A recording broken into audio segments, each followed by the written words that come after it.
ସଚି ସଚିଦାନନ୍ଦ ରାଉତରାୟ ସଚି ରାଉତରାୟ 1913 ମସିହା ମେ ମାସ 13 ତାରିଖରେ ଖୋର୍ଦ୍ଧା ସହର ନିକଟବର୍ତ୍ତୀ କୁର୍ଜଙ୍ଗ ଗ୍ରାମରେ ଜନ୍ମଗ୍ରହଣ କରିଥିଲେ।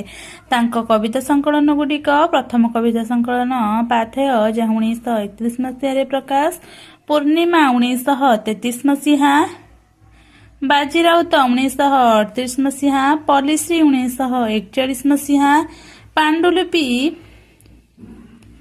1947 ମସିହା, ଅଭିଯାନ 1948 ମସିହା, ଅଭିଜ୍ଞାନ 1948 ମସିହା, ହସନ୍ତ 1948 ମସିହା, ଭାନୁମତିର ଦେଶ 1949 ମସିହା, ସ୍ୱାଗତ 1958, ଏସିଆର ସ୍ୱପ୍ନ 1969, କବିତା 1962, କବିତା 1961, କବିତା 1964, କବିତା 1983 ତାଙ୍କର କବିତା ସଂକଳନ ଗୁଡ଼ିକ।